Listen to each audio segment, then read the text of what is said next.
Good morning, dear students. You are most welcome once again to our study channel English with Naren sir. Dear students, today we are going to study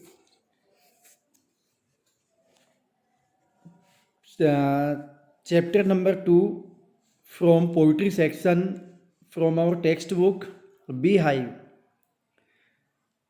The title of the poem is Wind. तो आइए हम poem की शुरुआत करते हैं। Wind, wind का मतलब होता है हवा, पवन, वायु। The wind blows strongly and causes a lot of destruction. जो विंड है, ब्लोज यानी बहती है, स्ट्रोंगली यानी मजबूती के साथ, ताकत के साथ, and causes a lot of destruction, और इसकी वजह से बहुत सारा क्या हो जाता है। डिस्ट्रक्शन का मतलब होता है विनाश, और इसकी वजह से बहुत सारा विनाश हो जाता है। How can we make friends with it. हम इसके साथ मित्रता कैसे कर सकते हैं।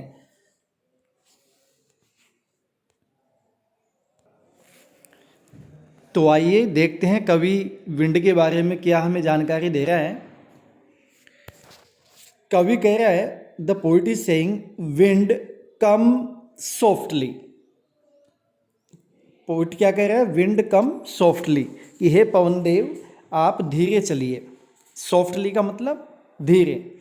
Don't break the shutters of the windows. जो खिड़कियां हैं उनके जो शटर्स हैं यानी जो झिलमिल है उनको तुम तोड़ो मत। Don't scatter the papers. Scatter का मतलब होता है बिखेरना। जो पेपर्स हैं उनको बिखेरो मत। आप लोगों को पता होगा जब तेज हवा चलती है तो पेपर इधर उधर उड़ जाते हैं। Don't throw down the books on the shelf. Don't throw down यानी नीचे मत गिराओ। किनको? सेल्फ पर रखी हुई जो किताबें हैं उनको नीचे मत गिराओ। जो किताबें ऊपर रखी हुई है ताक में, सेल्फ में, उनको नीचे मत गिराओ। There look what you did. यहाँ देखो तो सही तुमने क्या कर दिया है। You threw them all down. तुमने इन सबको नीचे गिरा दिया है, नीचे फेंक दिया है। You tore the pages of the books. Tore जो है ये टीयर की सेकंड फॉर्म है। टीयर का मतलब होता है फाड़ना। टोर यानी तुमने फाड़ दिए हैं पेजेस ऑफ द बुक्स। तुमने किताबों के पेज फाड़ दिए हैं। You brought rain again. और तुम वापस वर्षा को लेके आ गई हो या आ गए हो। तो अपने को पता है कि जब पवन चलती है तो वर्षा को भी लेके आती है।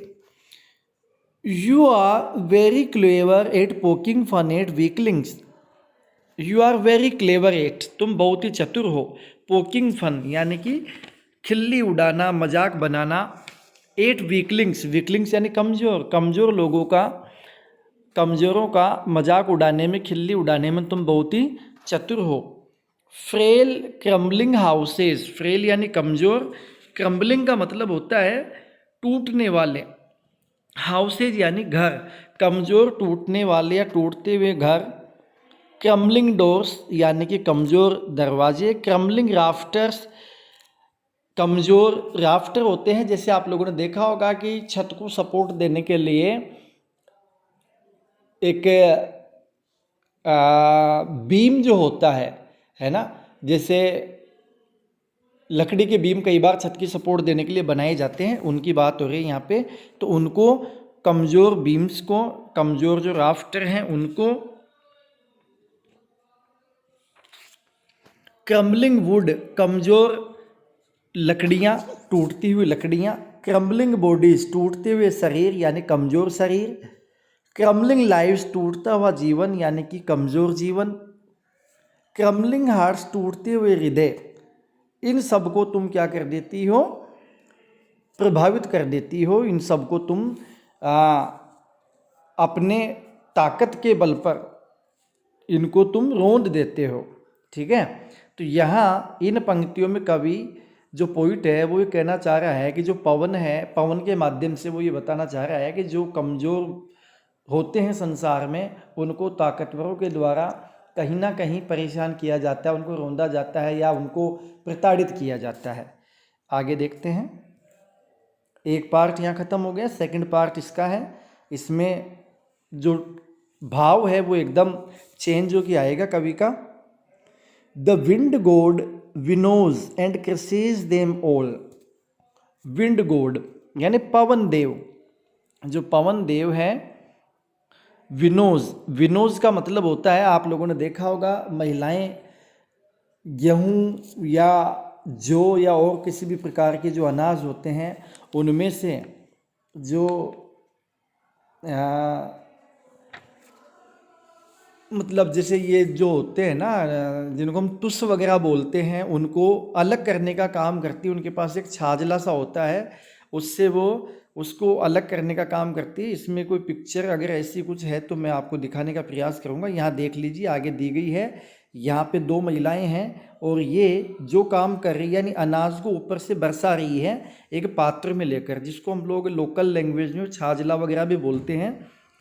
तो अनाज में से जो भूसा होता है, हाँ बिल्कुल, जो भूसा होता है उसको अलग करने का जो काम होता है वो क्या कहलाता है? विनोइंग कहलाता है। ठीक है, तो यहाँ पे जो कवि है वो ये कह रहा है कि you are the wind god winnows, जो पवन देव है वो विनोज यानी कि अलग करने का काम करता है। एंड क्रिसेज देम ऑल, और उन सबको कुचल देता है। यानी कि जिस प्रकार महिलाएं भूसे को अलग कर देती वैसे ये भी उड़ा के ले जाते कमज़ोरों को। ही वोंट डू, वो नहीं करेंगे। वाट यू टेल हिम, तुम जो उन्हें करने के लिए कहोगे वो काम वो नहीं करेंगे। सो इसलिए कम आओ, लेट्स बिल्ड स्ट्रॉन्ग होम्स, हम लोग अपने घरों को मजबूत बनाते हैं। Let's joint the doors firmly, दरवाज़ों को मजबूत बनाते हैं या दरवाज़ों को हम लोग मजबूती के साथ बंद करते हैं। Practice to form the body, practice करते हैं, अभ्यास करते हैं शरीर को मजबूत बनाने का, दृढ़ बनाने का। Make the heart steadfast, और जो हमारे हृदय हैं उनको भी हम क्या बनाते हैं? स्टेड फास्ट बनाते हैं, यानी कि विश्वसनीय बनाते हैं, वफादार बनाते हैं, निष्ठावान बनाते हैं। डू दिस, ऐसा कर लो। And the wind will be friends with us, यदि आपने ऐसा कर लिया तो जो पवन है, जो वायु है, वो हमारी क्या बन जाएगी? मित्र बन जाएगी।